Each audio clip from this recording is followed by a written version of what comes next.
Jeff Koons is one of the most commercially successful living artists, but does that mean that his work has merit? Koons graduated from art school in Baltimore and then moved to New York. He had a talent for selling memberships at the Museum of Modern Art, but his salesmanship didn't stop there. Koons was able to fund his art through his work on Wall Street as a commodity broker. Let's take a look at the life-size porcelain sculpture Michael Jackson in Bubbles from Koons' series Banality. Under the direction of Koons, a team of northern Italy craftsmen that specialize in porcelain were commissioned to sculpt the likeness of the pop music star Michael Jackson and his domesticated chimpanzee, Bubbles. At the base of the sculpture are flowers with gold details and accents that are sprinkled in the lap of Bubbles, who sits in the lap of Jackson. The skin of both is pale, contrasting against the bright red lips and dark outline around their eyes. The choice of gold and white colors make the sculpture look regal, as if made for royalty. The slight blush on the cheeks and hands adds to the elements of androgyny in the figures. Neither are looking at one another. Bubbles appears to be looking at the viewer, but Jackson looks out towards the distance. The sculpture has an appealing shape from all angles. A common theme in Koons' work is appropriation. In art, appropriation refers to the act of borrowing or reusing existing elements within a new work.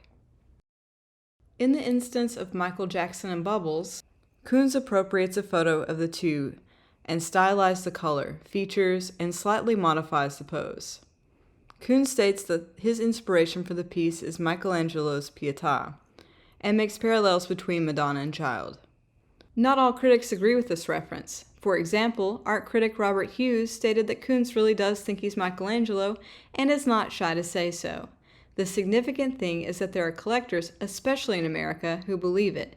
He has the slimy assurance, the gross patter about transcendence through art, of a blow-dried Baptist selling swamp acres in Florida. Is there a truth to Hughes' statement? Are we being bamboozled by a charlatan?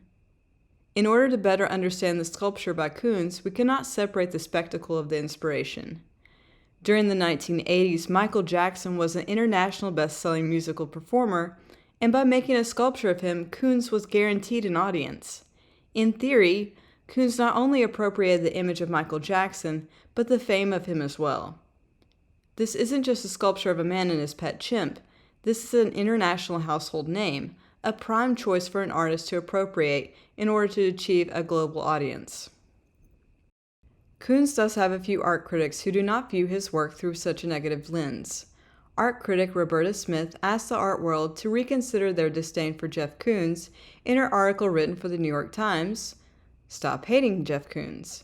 To summarize, she makes the point that his commercial success and high-ticket items at auction have led to a visceral response to his work. She states that Mr. Koon is a lightning rod and has been for some time.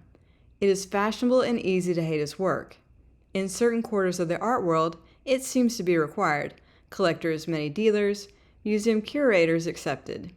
Its badness is a foregone conclusion, but so was that of David Hockney a decade or two ago, when many people saw his work as lightweight, and the late work of Picasso was also viewed with disdain. It's fashionable for the art world young to dismiss Picasso entirely, which, if you want to be an artist, is sort of like cutting off one of your legs and not admitting what the other one is standing on. After considering the argument for and against Koons, let's consider the question again. Does commercial success equal merit? My answer is no. However, it doesn't dismiss merit either. Koons has had a decades-long career and is still being supported by the market. Articles are still being written, and he's still in the zeitgeist. Should we dismiss the work of Jeff Koons? Can we find meaning in the meaningless? Or has meaning been there all along? In the meantime, Koons is still continuing to work with top celebrities and exhibiting while we're still figuring out if the joke's on us.